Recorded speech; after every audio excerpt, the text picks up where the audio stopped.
Lord. రెండు చేతులకి చెప్తామా? Praise Lord. Hallelujah, hallelujah. మన ప్రభువును సర్వలోక రక్షకుడైన యేసుక్రీస్తు ప్రభు వారి నామంలో ఆరాధనకు వచ్చిన మీ అందరికీ ప్రభు పేరు వందనాలండి. మరి నేను ఎన్నోసార్లు చెప్తున్నాను, ఈ దేశంలో అడుగుపెట్టడానికి కారణం, ఈ దేశంలో నేను పరిచయం చేయడానికి కారణం ముఖ్యంగా యూఈసిఎఫ్. తెలియకుండానే నా టెస్టిమోనీని ఈ వెబ్సైట్లో పెట్టి దేవుని యొక్క మహిమను అనేక మందికి తెలియజేసిన మినిస్ట్రీ యూఈసిఎఫ్. అందుకని ఇక్కడికి వచ్చినప్పుడు నా సొంత ఇంటికి వచ్చినట్టు ఫీల్ అవుతుంటాను. నేను ఎప్పుడు కూడా యూఈసిఎఫ్ని మర్చిపోను, ఎప్పుడు యూఈసిఎఫ్ కోసం ప్రార్థన చేస్తాను. Thank you. ఈ సహవాసాన్ని అనిపిస్తున్న నాయకులకి, మరి దీని వెనక ఉన్న ప్రతి వ్యక్తికి ప్రభు గారు వందనాలు చెల్లిస్తూ, ప్రియులారా, మనం ఆరాధించే దేవుడు ఆరాధనకు యోగ్యుడా కాదా? ఆరాధనకు యోగ్యుడే కదండి. ఆత్మతో సత్యంతో ఆరాధన చేసినప్పుడు మన ప్రభువు మన మధ్యకి వచ్చేస్తాడు. ఈరోజు ఆయన మాట్లాడితేనే మనం ఆశీర్వదించబడతాం, ఆయన మాట్లాడితే మనం దీవించబడతాం. ఆయన మాట్లాడితే ఇంకా అనేక మంది ప్రజలను మనం పట్టుకుని సంఘంకి తీసుకురావచ్చు. అందరూ కూడా ఒకసారి లేచి నిలబడి ఒక చిన్న పాట పాడి ఆరాధన చేసి, ప్రభువా ఈరోజు నువ్వు నాతో మాట్లాడి నన్ను ఆశీర్వదించు, దీవించి చెప్పి యూఎస్ఎఫ్లో ఇప్పుడే నేను పాడుతున్న పాట సదాకాలము ఆయనతో ఉండాలని మన ఆశ. సదాకాలం నీతో జీవించేది యేసయ్య. ఆ పాట పాడి ప్రభువుకు ఆరాధన చేసి ప్రభు వాక్యంలోకి వెళ్తాం. ఈరోజు ప్రభు ఒక ప్రత్యేకమైన కోణంలో మనతో మాట్లాడబోతున్నాడు. Praise Lord. హల్లెలూయా, హల్లెలూయా. తప్పకుండా పరిశుద్ధాత్మ అభిషేకం అనుభవాన్ని ఈరోజు అనుభవిస్తాను. తప్పకుండా the Holy Spirit anointing will be with us. యేసయ్యా,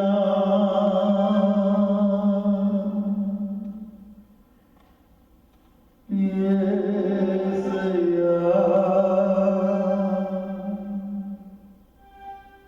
యేసయ్యా,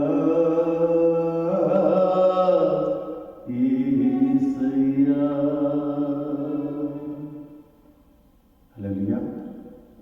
ఎంతమంది కాసి ఉందండి ఎప్పుడు ఆయనతో ఉండాలని, ఎప్పుడు ఆయనతో జీవించాలని? ఒక స్తోత్రం చెప్తామా? Praise Lord. సదాకాలము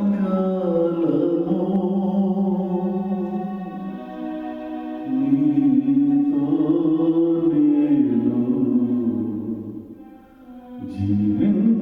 జీవించెదను యేసయ్యా, యేసయ్యా, యేసయ్యా,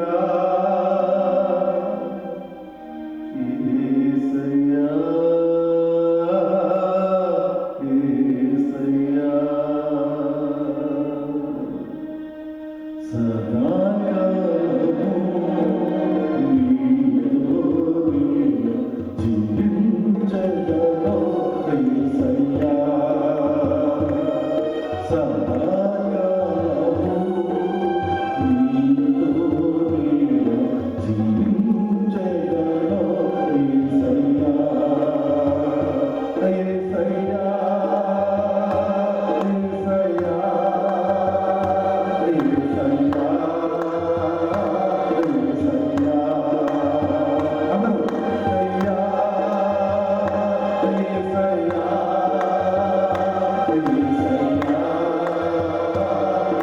యేసయ్యా. సదాకాలము నీతో నేను జీవించెదను యేసయ్యా, పాపాల ఊబిలో పడియున్న నన్ను నీ ప్రేమతో నన్ను లేపావు.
యేసయ్యా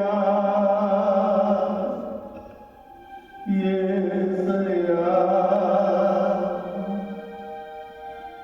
యేసయ్యా యేసయ్యా.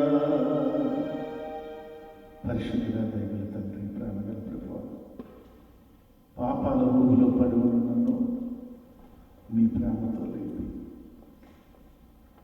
నా కోసం మీ ప్రాణాన్ని త్యాగం చేసి శిలువ మీద నా కోసం ముక్కలు ముక్కలు ఆఖరి బొట్టు వరకు రక్తం చిందించి నీ రక్తంతో నన్ను కడిగి నీ సొత్తుగా నన్ను చేసుకున్నందుకు స్తోత్రం తండ్రి.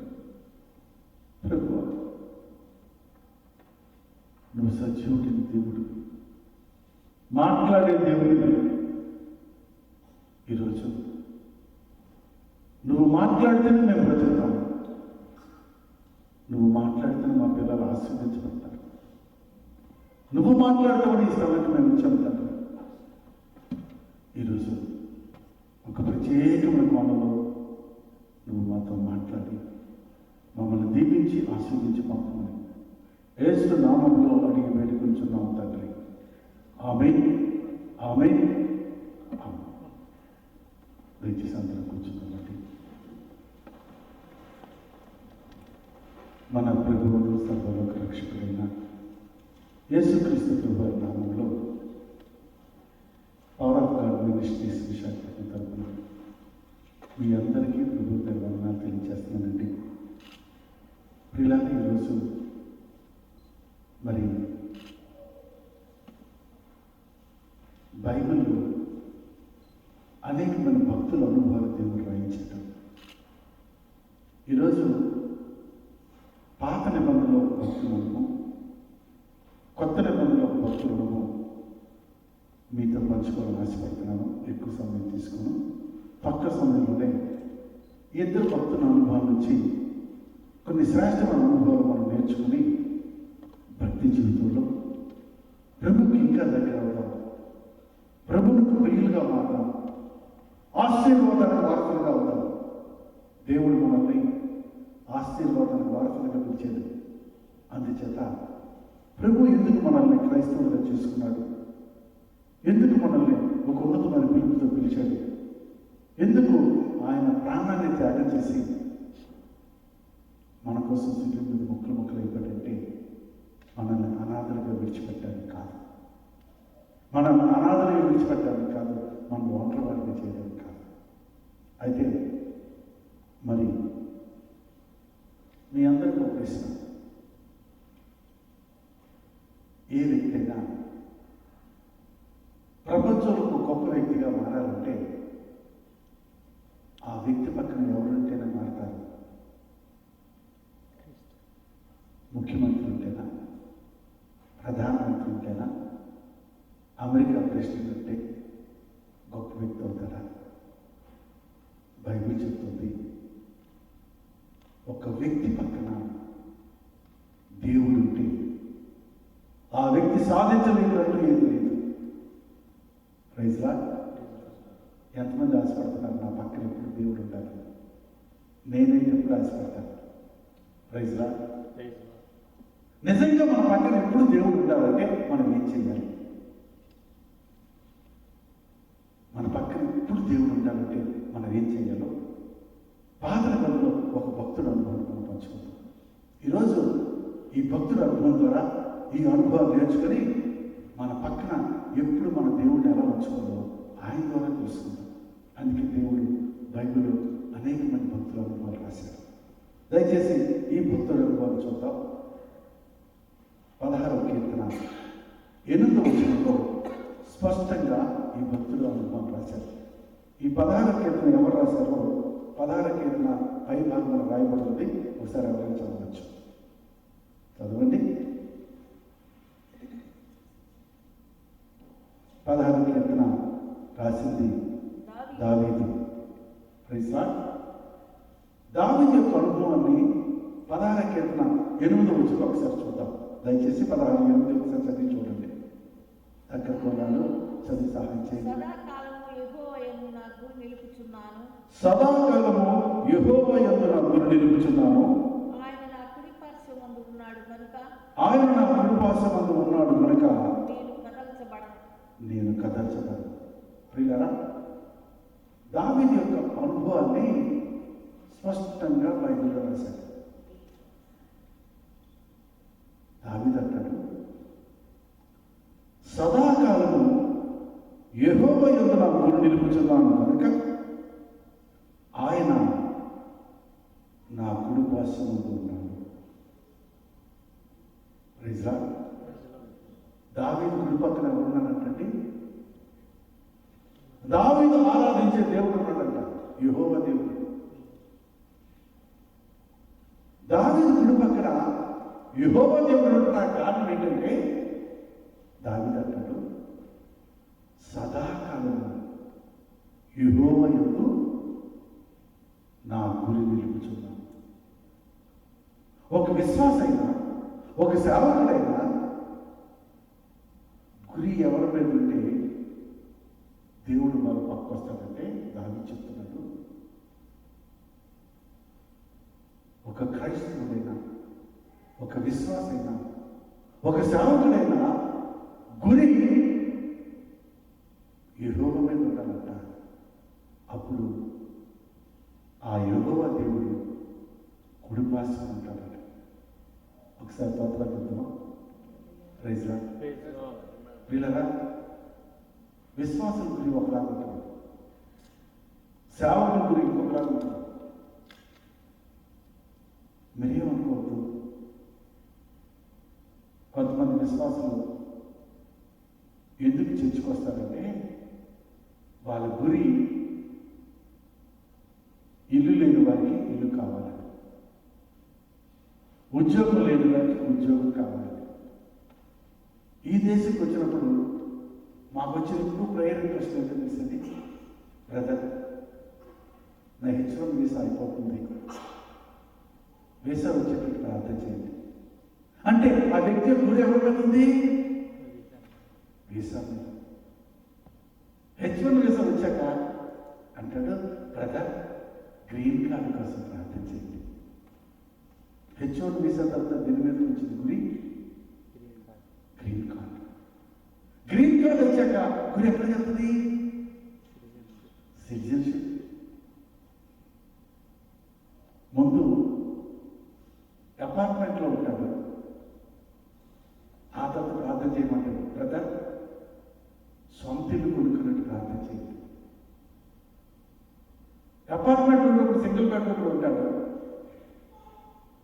ఆ తర్వాత సొంత ఇల్లు కొనేటప్పుడు 2 బెడ్రూమ్ కావాలంటాడు. 2 బెడ్రూమ్ కొనుక్కున్న తర్వాత 3 బెడ్రూమ్, 4 బెడ్రూమ్, 5 బెడ్రూమ్, గురి మారిపోతా ఉంటాడు. పిల్లగా అయినా నమ్మదగిన దేవుడు అడిగిన ప్రతి ఒక్కటి తను నిలవగిస్తున్నాడు. అయితే దావీదు గురి వేరు. దావీదు అంటాడు, నా గురి మాత్రము దీని మీద లేదు, సదాకాలము యెహోవా యందే నా గురి నిలుపుతున్నాను కనుక ఆయన నా కుడిపార్శ్వమందున్నాడు. దావీదు అంత తెలివైనడు తెలిసింది, మనందరికంటే మోస్ట్ ఇంటెలిజెంట్. ఎందుకంటే తెలుసా, దావీదు ప్రారంభంలో ఏ పని చేసేవాడు? గొర్రెలు కాస్తున్నాడు. గొర్రెలు కాస్తున్నప్పుడు బాగా ఎండెక్కింది అనుకోండి, అబ్బా ఇట్ ఈస్ వెరీ హాట్ అని చెప్పి ఏసీ రూమ్లో కదా, ఏసీ రూమ్లో గొర్రెలతో ఎండలో ఎండిపోతాడు. సడన్ గా వర్షం వచ్చింది అనుకోండి, అమ్మో ఇట్ ఈస్ రైన్ అని చెప్పి నేను పారిపోతాడు, గొర్రెలు వదిలేసి గొర్రెలతో పాటు వర్షంలో పడుస్తాడు. దావీదు కూర్చోవాలంటే కుర్చీ ఏమైనా తెచ్చుకుంటాడా? గొర్రెలు కాస్తున్నప్పుడు మట్టి దెబ్బల మీద కూర్చుంటాడు. ఈ ఎండకి వెళ్ళి వానకు తడిచి మట్టి దెబ్బలను కూర్చున్న ఒక వ్యక్తిని దేవుడు ఏం చేశాడు తెలిసింది, ఆ వ్యక్తి యొక్క గురి దేని మీద లేకుండా యెహోవా మీద వచ్చినప్పుడు, ఆ యెహోవా దేవుడు ఆ దావీదు కుడిపార్శ్వకు వచ్చినప్పుడు దావీదు దేవుడు ఏం చేశాడు తెలిసింది, ఆ దేశానికి చక్రవర్తిగా మార్చేశాడు. ఒక వ్యక్తి పక్కన దేవుడు ఉంటే ఒక ఉద్యోగం కాదు, ఒక వీసా కాదు, ఒక గ్రీన్ కార్డ్ కాదు, ఒక సిటిజన్షిప్ కాదు, ఒక ఇల్లు కాదు, ఆ దేశానికి అధినేతగా మార్చగలరు. ఇది బైబిల్ చెప్తున్న సత్యం. ఇది బైబిల్ చెప్తున్న సత్యం. ఇది ఆ వ్యక్తి యొక్క అనుభవం. అయితే మీరు నన్ను అడగచ్చు, దావీదు గురి ఎప్పుడు తప్పలేదా? దావీదు గురి తప్పలేదా? నేను కూడా చదివాను, నాకు ఆశ్చర్యం వేసింది. అట్లాంటి గురువు వ్యక్తి యొక్క గురి తప్పించాడు సాధారణ. ఒకసారి దావీదు గురి తప్పిపోయి ఇంకొకరు భార్యను కోరుకున్నప్పుడు, ఇంకొకరు భార్యతో పాపం చేయడానికి ఆమె భర్తను కూడా చంపేస్తున్నప్పుడు దావీదు పరిస్థితి ఎలా మారిపోయిందో తెలిసింది. అట్లాంటి ఘోరమైన పరిస్థితులు దావీదు ఒక కీర్తన రాశాడు. ఆ కీర్తన చూద్దాం. 51వ కీర్తన. ఈ కీర్తన ఎప్పుడు రాశాడో దావీదు సిగ్గుపడకుండా పైన రాశాడు. 51వ కీర్తన ఒకసారి చూద్దాం. దయచేసి చూడండి. 51వ కీర్తన ఈ భక్తుల యొక్క అనుభవం. 51వ కీర్తన ఎప్పుడు రాశాడో పైన ఉంది. ఒకసారి చదివి చూద్దాం. దావీదు బెత్షెబా యొద్దకు వెళ్ళిన తరువాత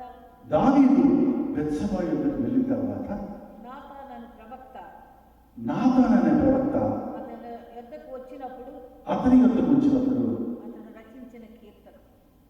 దేవుని సేవకుడు హెచ్చరించడానికి దావీదు వచ్చినప్పుడు దావీదు రాసిన కీర్తన. ఆ కీర్తనలో నాకు సమయం తక్కువ కాబట్టి ఒక్క వచ్చిన చూద్దాం. 51వ కీర్తన 11వ వచనం ఒకసారి చూద్దాం. దయచేసి చదవండి. నీ సన్నిధిలో నుండి నన్ను త్రోసివేయకము. దావీదు అంటాడు, ప్రభువా నీ సన్నిధిలో నుంచి నన్ను త్రోసివేయకు. గురువు ఉన్నప్పుడు దేవుడు పక్కనే ఉన్నాడు. ఇంకొకరు భార్యతో పాపం చేసినప్పుడు దావీదు అంటాడు, ప్రభువా నీ సన్నిధిలో నుంచి నన్ను తోసేకు అంటే పక్కనున్న దేవుడు దావీదుకి ఏమవుతున్నాడంట? బయటికి నెట్టేస్తున్నాడు. దావీదుకి అర్థమైపోయింది, పాపం చేసిన తర్వాత దేవుడు దావీదు దూరం అయిపోతున్నాడు. ఆ తర్వాత ఇంకో మాట చదువుతాం. నీ పరిశుద్ధాత్మను నా యొద్ద నుండి తీసివేయకుము. దావీదు జరిగిన రెండో నష్టం ఏంటంటే, నీ పరిశుద్ధాత్మని నా నుంచి తీసివేయగలయా?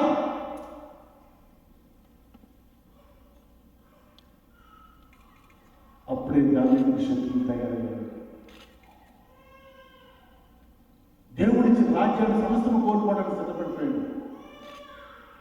జీవితంలో కష్టాలు, శ్రమలు, బాధలు. అట్లాంటి దావీదు మరలా ఏ విధంగా దేవుని సంబంధం చేసుకున్నాడు? మరలా దావీదు పోగొట్టుకున్న సమస్తము ఏ విధంగా సంపాదించుకున్నాడో ఈ పాత్ర భక్తి జీవితంలో ఇంకొక చిన్న అనుభవం చూద్దాం. దయచేసి చూడండి. రాజుల మొదటి గ్రంథం, 1 Kings 1వ రాజుల మొదటి గ్రంథం 1వ అధ్యాయం 1వ వచనం.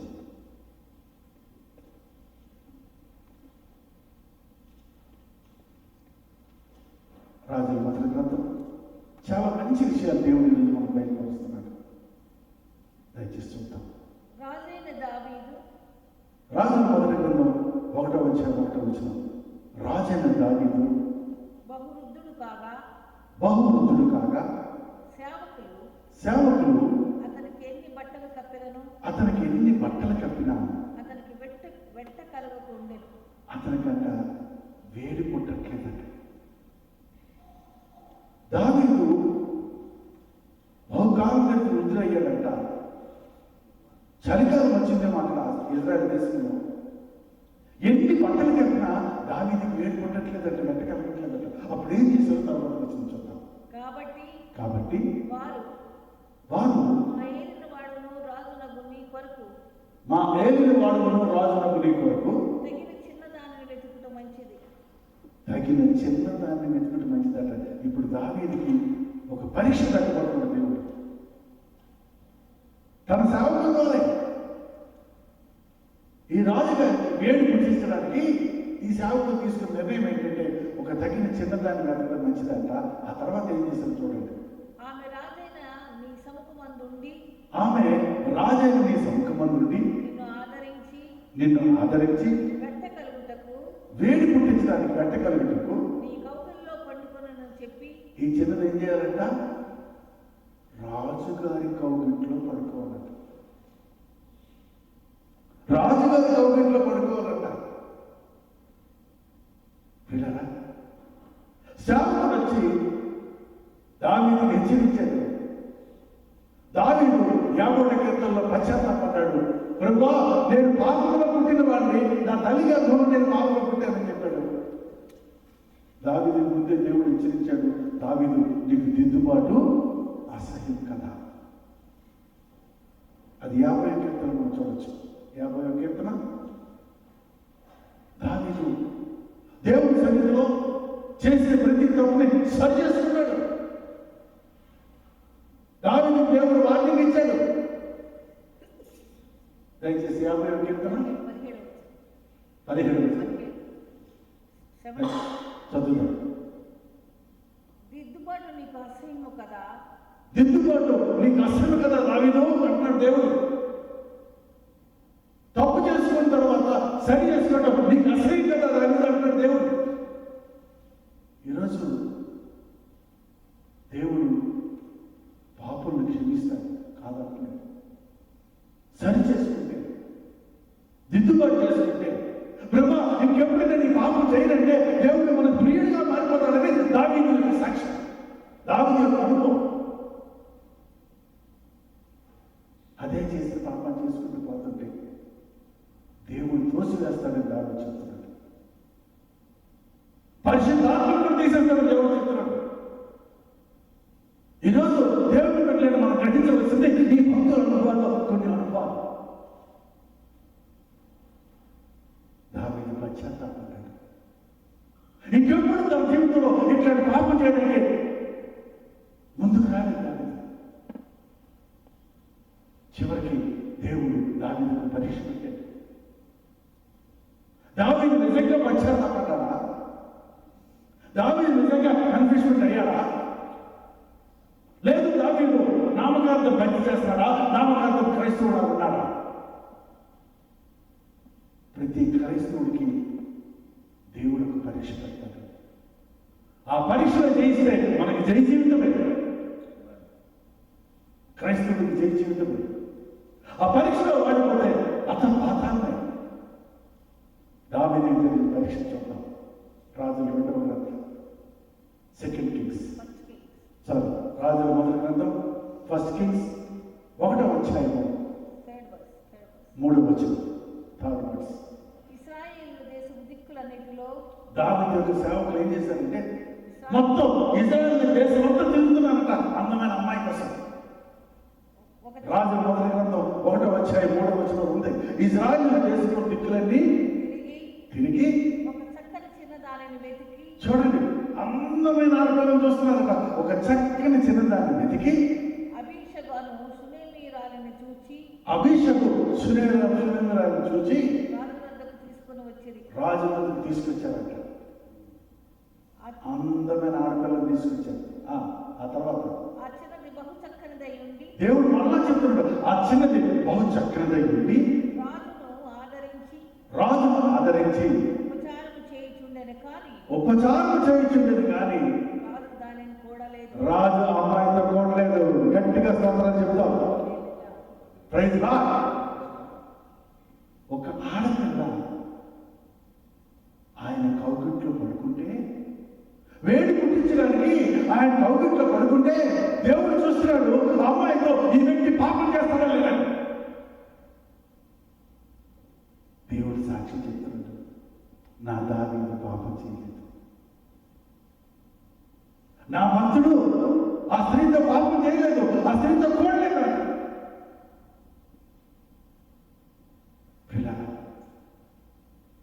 ఇది దావీదు. అందుకని దేవుడు దావీదుని చేసేశాడు. తేజవాసులైన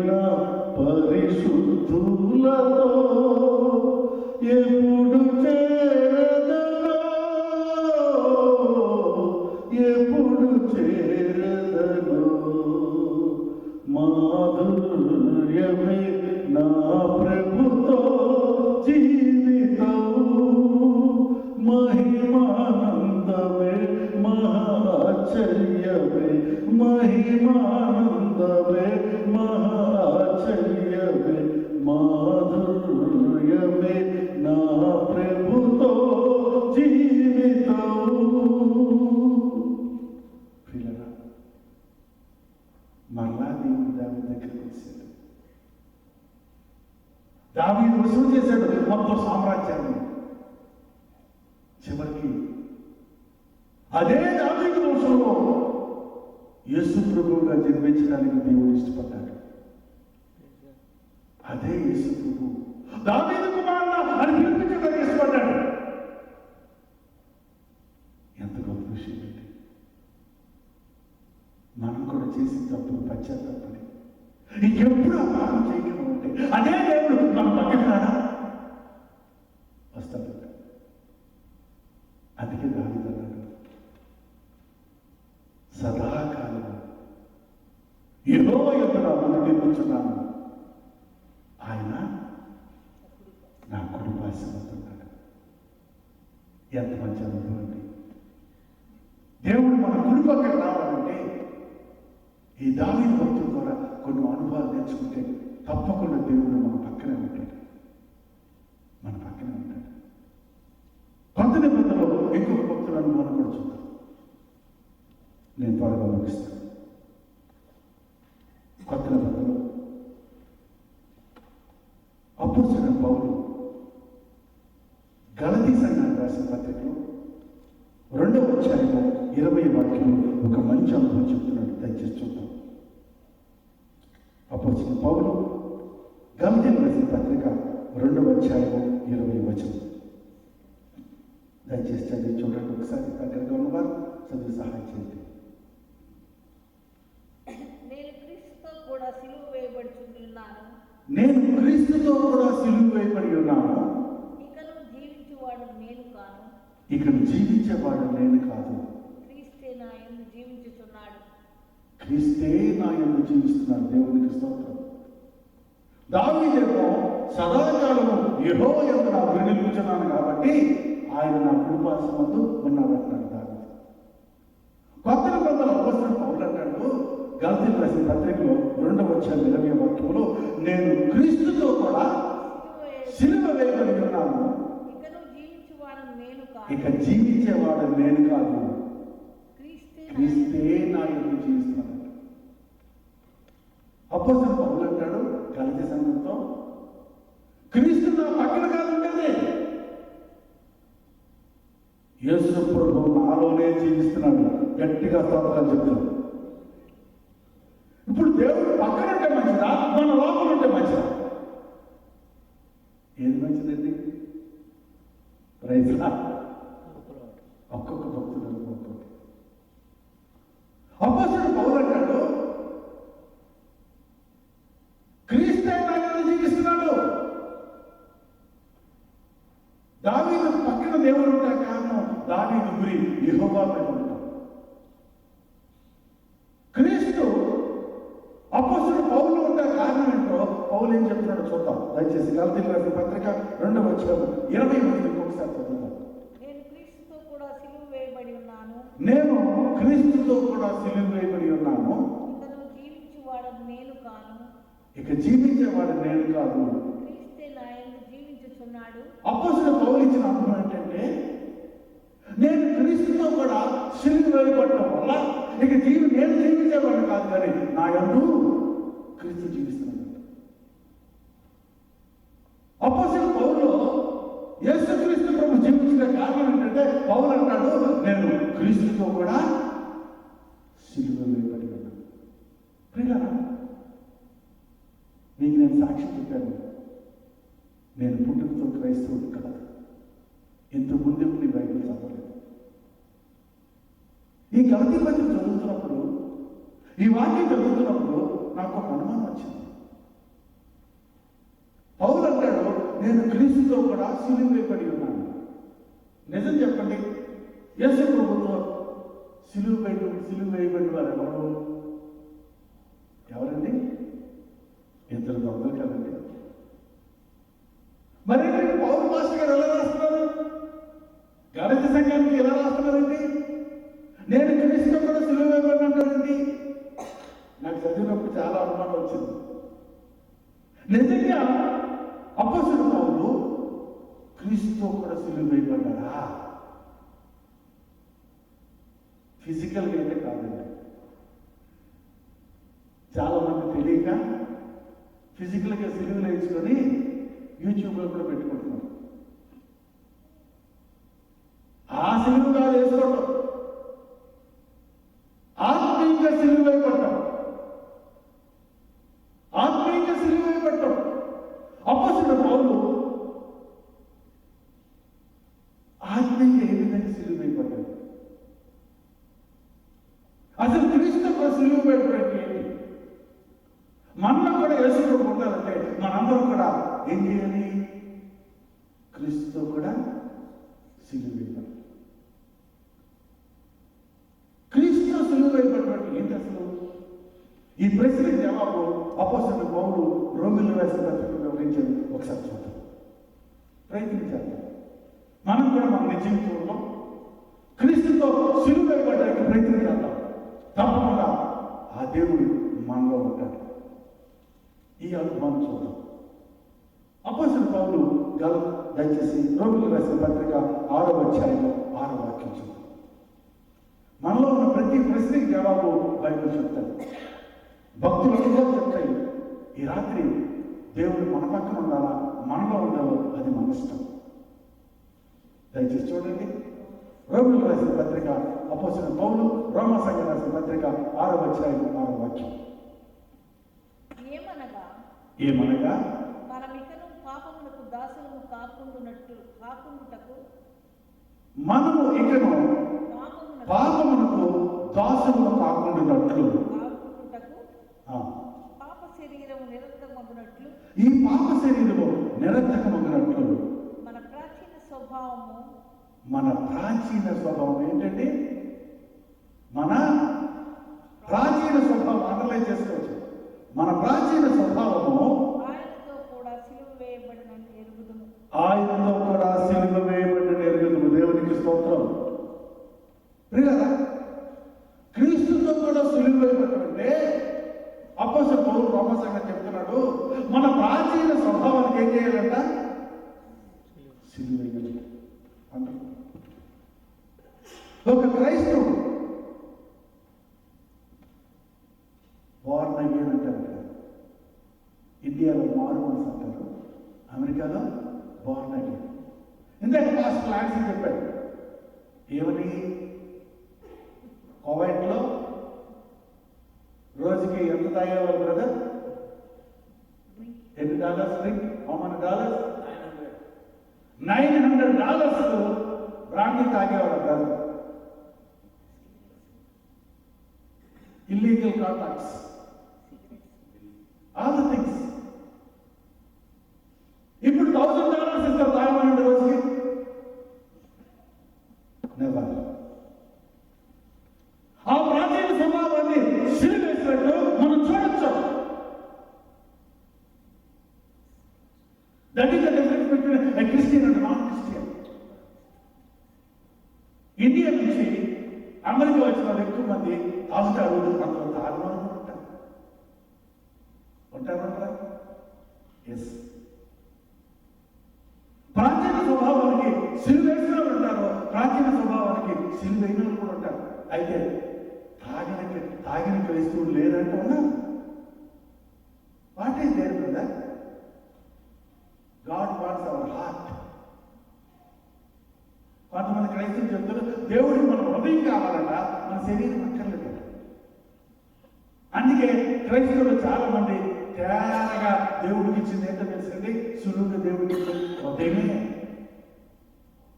అందుకే వీళ్ళ కోసం అపొస్తలుడు పౌలు కొరింథీయులకు రాసిన మొదటి పత్రిక 3వ అధ్యాయం 16వ వచనంలో ఒక మంచి మాట చెప్పి ఒకసారి చూద్దాం. What is the difference between Christian and non Christian? ఒక క్రైస్తవుడికి అన్యుడికి వ్యత్యాసం ఏంటో అపొస్తలుడు పౌలు కొరింథీయులకు రాసిన మొదటి పత్రికలో వివరించాడు. 3వ అధ్యాయం 16వ వాక్యం ఒకసారి చూద్దాం. దయచేసి చదవండి. 1 Corinthians 3:16. మీరు దేవుని ఆలయమై ఉన్నారని, ఒక క్రైస్తవుడు కానీ ఒక క్రైస్తవురాలు కానీ ఎవరో తెలుసండి, యూఆర్ టెంపుల్ ఆఫ్ గాడ్. మీరు దేవుని ఆలయం ఉన్నారని, దేవుని ఆత్మ మీలో నివసించుచున్నాడని దేవుని ఆత్మ మీలో నివసించుతున్నాడని ఎరుగరా? మీరు ఎరుగరా? ఒక క్రైస్తవుడైనా ఒక క్రైస్తవురాలైనా ప్రత్యేకించబడిన వారు. ఎందుకంటే వాళ్ళు దేవుని ఆలయాలంట.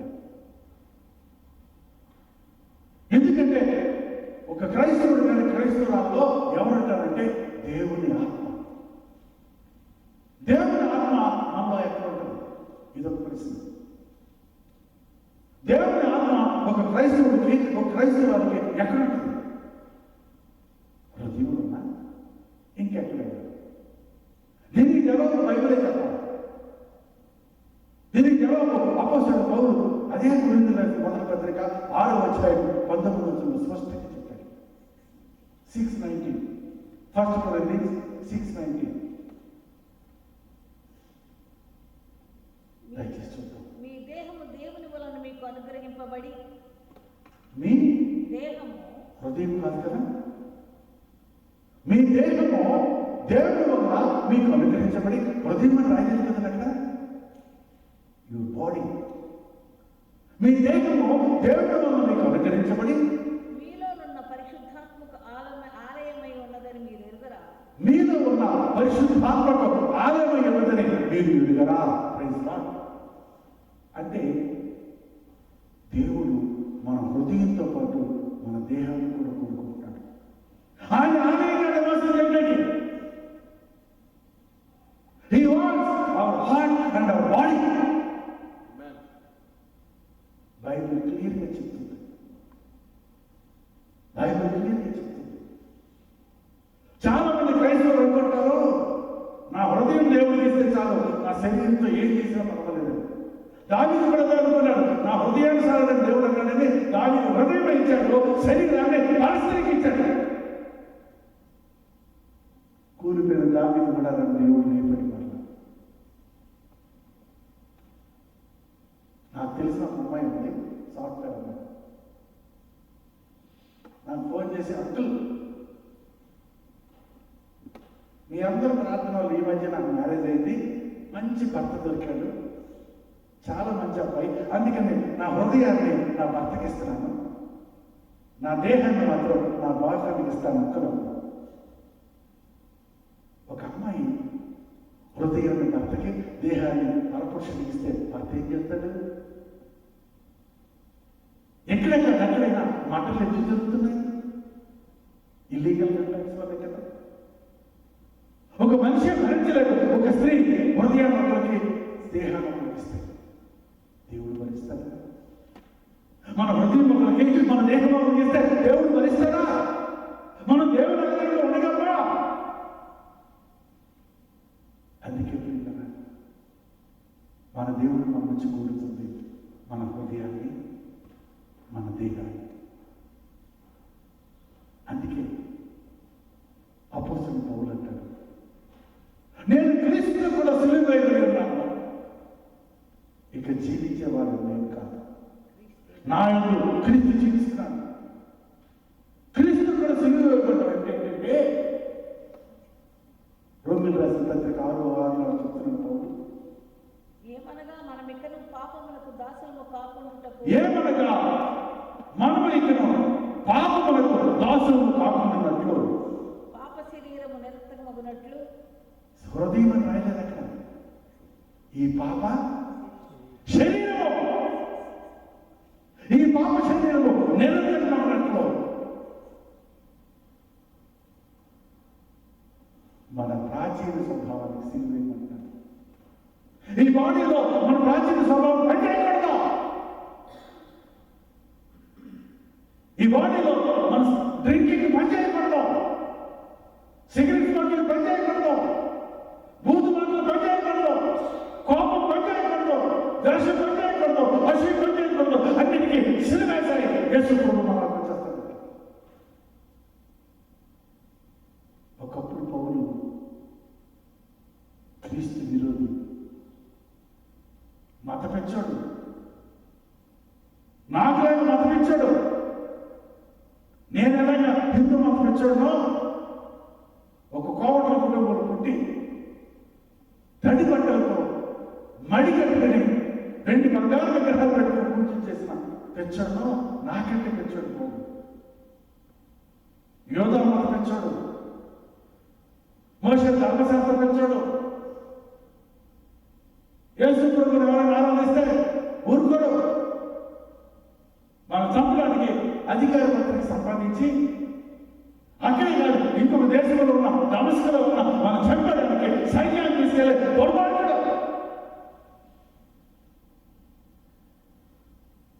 కిరాతకంగా ఇంకొక చంపే మటరిస్ట్, అటువంటి నరహంతకుడు ప్రాచీన స్వభావాన్ని విడిచిపెట్టేశాడు. అందుకే ఆయనలో క్రీస్తు వచ్చాడు. ప్రియులారా, అపోస్తలుడు పౌలు ఇంకా ఎంత భయంకరంగా సిలువైపడ్డాడో ఒక్క వచనం చూసేసి నేను ముగిస్తాను. కొరింథీయులకు రాసిన 2వ పత్రిక ఒకసారి చూద్దాం. అపోస్తలుడు పౌలు కొరింథీయులకు రాసిన 2వ పత్రిక 11వ అధ్యాయంలో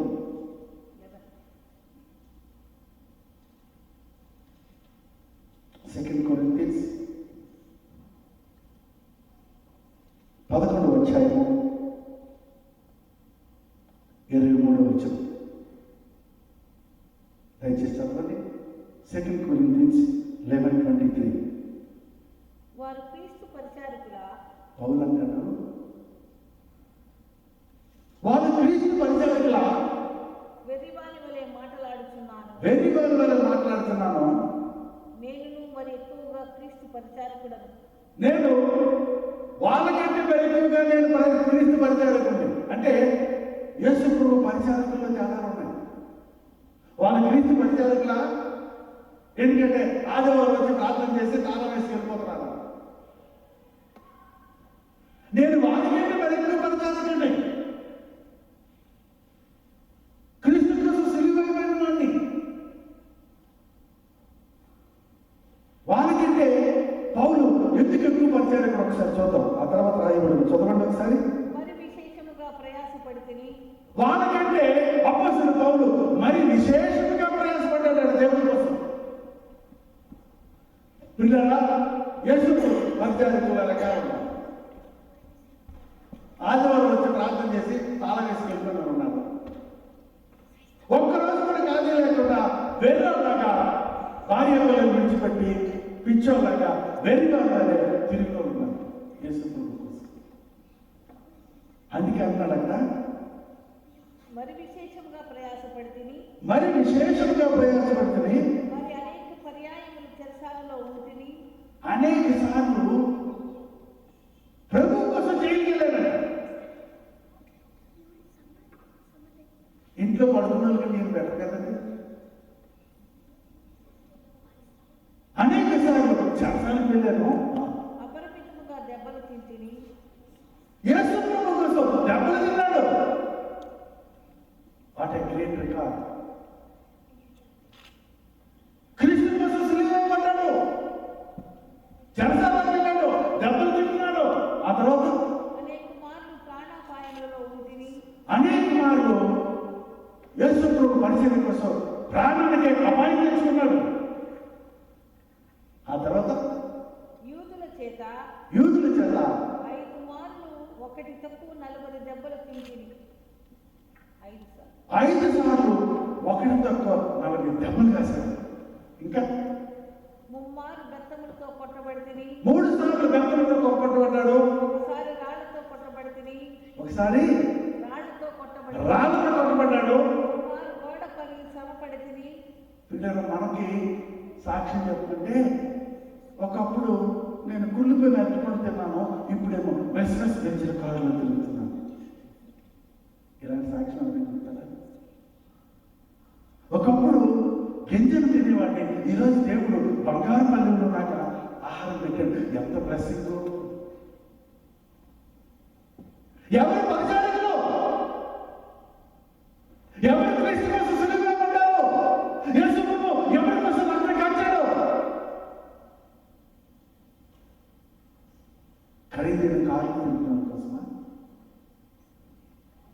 మీకంటే ఖరీదైన సూట్లు వేసిన కోసమా?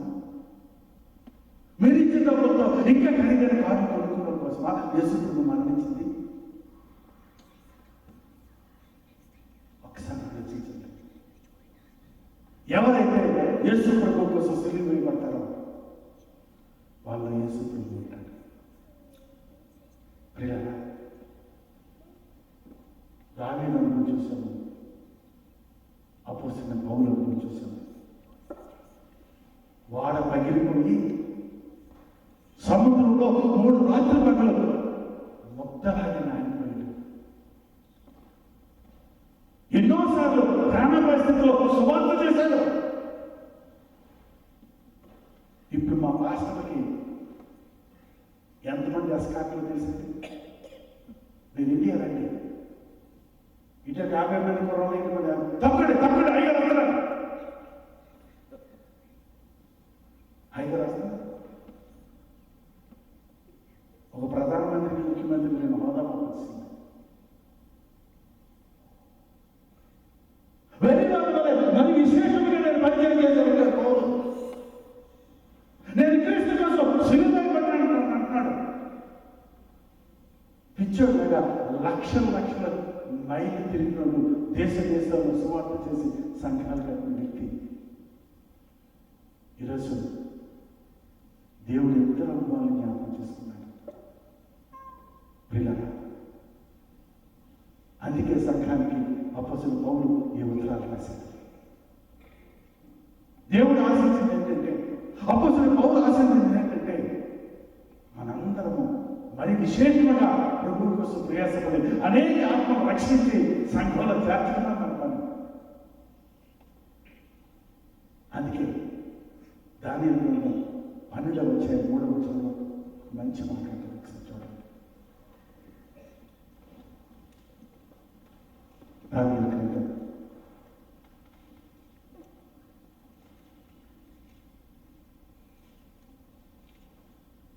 12వ అధ్యాయం 3వ వాక్యం.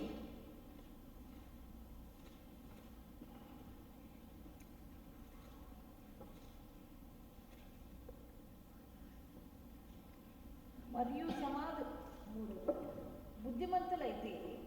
బుద్ధిమంతులైతే ఆకాశ మండలంలోని జ్యోతులను పోలిన వారై ప్రకాశిస్తారు. ప్రకాశించదు. సంఘంలో 2 రకాలు ఉన్నారు. బుద్ధి లేని వారు, బుద్ధిమంతులైతే ఆకాశ మండలంలోని జ్యోతులను పోలిన వారు ప్రకాశిస్తారట. ఆ తర్వాత ఇంకో మంచి మాట, నీతి మార్గం అనుసరించి నడుచుకున్నట్లు ఎవరు అనేకులను తిప్పుదురో, ఎవరు తిప్పాలి? దేవుని వైపు. ఎంతమందిని? అనేకులు. ఎవరు అనేకుల్ని దేవుని వైపు తిప్పుతారో వారు నక్షత్రము వలె నిరంతరం ప్రకాశిస్తారు. We are stars. More than film stars, more than cricket stars, more than sports stars. We are stars of Jesus. అందుకే అబ్రహాం అన్నాడు, నీ సంతానాన్ని ఆకాశ నక్షత్రాలుగా చేస్తానన్నాడు. మన పని ఏంటంటే అనేక ఆత్మలు సంపాదించడమే.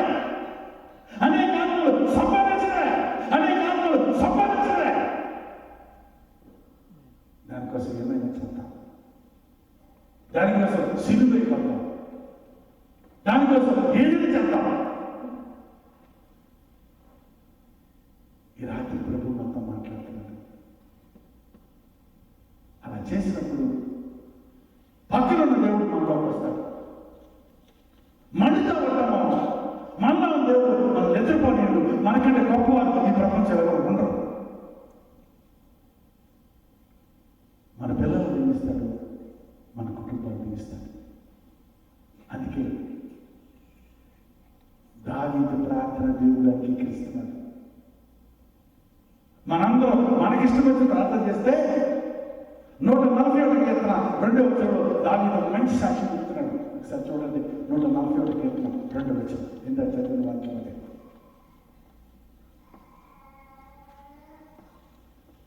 141 2వ వచనం. నా ప్రార్థన ధూపం వలెను నా ప్రార్థన ధూపం వలెను నేను చేతులెత్తుట సాయంకాల నైవేద్యం వలెను నేను చేతులెత్తిన సాయంకాల నైవేద్యం వలెను నీ దృష్టికి అంగీకారం నీ దృష్టికి రగును అంగీకారం అగుగాక. ప్రియులారా, మనలో యేసు ప్రభు ఉంటే, మనలో పరిశుద్ధాత్మ దేవుడు ఉంటే మన ప్రార్థన ఎలా మారిపోతుందంటే ప్రార్థన ఉందట, మన ప్రార్థన ధూపంగా మారిపోతుంది. ఒక సామ్రాన్ని నిప్పుల మీద వేస్తే ధూపంగా మారుతుంది. అట్లాగే ఒక క్రైస్తవుడు ప్రార్థన ధూపంగా మారాలంటే ఆ క్రైస్తవుల్లో దేవుని ఆత్మ ఉండాలి. ఆ క్రైస్తవుడు దేవుని మందిరంగా మారిపోవాలి. ఆ క్రైస్తవుడు గాడ్సెంబుల్గా మారిపోవాలి. అప్పుడు మనకిష్టమైన ప్రార్థన చేస్తేనే ఇన్ని ఆశీర్వాదాలు పొందుకుంటామే. అప్పుడు ఇంకెన్ని ఆశీర్వాదాలు పొందుకుంటాం. ఎందుకంటే మనం చేసిన ప్రతి ప్రార్థన అంగీకరిస్తాడు. ప్రపంచాన్ని తనకితం చేసే వ్యక్తులుగా మనం మారిపోతాం. దేశాలు అనేక ఆత్మలు పట్టుకోగలం. ఈరోజు దేవుడు ఎందుకు మనల్ని దేశం తీసుకొచ్చి చూపిస్తుంది? ముఖ్యంగా మిమ్మల్ని అందరూ ఎందుకు దేవుడు తీసుకొచ్చాడంటే, ఎందుకు ఇక్కడ చక్కగా ఉద్యోగాలు ఇచ్చాడంటే, ఎందుకు ఇక్కడ మీ స్థానం పైకెత్తాడంటే, కావాల్సిన ఇల్లు ఇచ్చాడు, ఉద్యోగాలు ఇచ్చాడు, ధనం ఇచ్చాడు, సమస్తం ఇచ్చాడంటే దానికి కారణం ఏంటంటే మన ద్వారా అనేక ఆత్మలు పట్టుకోవాలంటే, మన కుటుంబాల ద్వారా అనేక కుటుంబాలు ఆశీర్వదించబడాలి. ఒకప్పుడు ఈ దేశం నుంచి అనేక దేశాలకు సువార్త వెళ్ళింది. ఈ దేశం నుంచి వచ్చిన సువార్త ద్వారా మనం రక్షించబడ్డాం. ఈ దేశం నుంచి వచ్చిన అనేక మంది త్యాగపడుతున్న త్యాగం ద్వారా మనందరూ ఆశీర్వాదం పొందుకున్నాం. ఈరోజు ఈ దేశంలో మనం అడుగు పెట్టామంటే ఈ దేశం కోసం మనం తప్పకుండా ప్రార్థన చేయాలి. ఈ దేశాన్ని మనం రక్షించుకోవాలి. క్రైస్తవ దేశం అంటున్నాడు కానీ సాతాను ఈ దేశాన్ని పాఠశాలను పట్టుకున్నాడు. కాబట్టి సాతాను బ్రేక్ చేయకుండా ఇక్కడికి వచ్చిన మనం మంచి ప్రార్థన చేసి ఇంకా అనేక మంది దేవుడికి చెప్పి దేవుణ్ణి మన సొత్తుగా సంపాదించుకోవాలి దేవుని కోరిక. కాబట్టి పాత నిబంధనలో దావీదు అనుభవాన్ని, కొత్త నిబంధనలో అపొస్తలుడు పౌలు యొక్క కొన్ని అనుభవాన్ని రాత్రి దేవుడు మన దగ్గర ఇచ్చాడు. దేవుడు మన పక్కన ఉండాలని ఆశిస్తున్నాం. నిజంగా దేవుడు మనలో ఉండాలని ఆశిస్తున్నాం. మన ఇష్టం. అందరం తలలో వచ్చి చిన్న ప్రార్థన చేసుకుంటాం. ప్రార్థన. పరిశుద్ధులైన ఐదవ తండ్రి, ప్రేమగల బైబిల్లో అనేక మంది భక్తుల అనుభవాలు ఆయన రాసినట్టు స్తోత్రం తండ్రి. ఈ రాత్రి దావీదు భక్తుల యొక్క అనుభవాన్ని, అపొస్తలుడైన పౌలు అనుభవాన్ని మా కళ్ళ నుంచి నీకు స్తోత్రం తండ్రి. ప్రభువా, ఆ ఇద్దరు భక్తుల అనుభవాలు అనేక అనుభవాలు నేర్చుకొని మా పక్కనే ఉండాలని, మాలోనే ఉండాలని మేము ఆశపడుతున్నాం. కాబట్టి తప్పక మమ్మల్ని దీవించండి, ఆశీర్వదించండి. ఇదిగో తండ్రి, ఈ రాత్రి మాకిచ్చిన కృపకే వందనాలు తండ్రి, మాకిచ్చిన వాక్యంకే వందనాలు ప్రభు. మమ్మల్ని అందరూ దీవించి ఆశీర్వదించమని యేసు నామములో అడిగి వేడుకొంచున్నాం తండ్రి.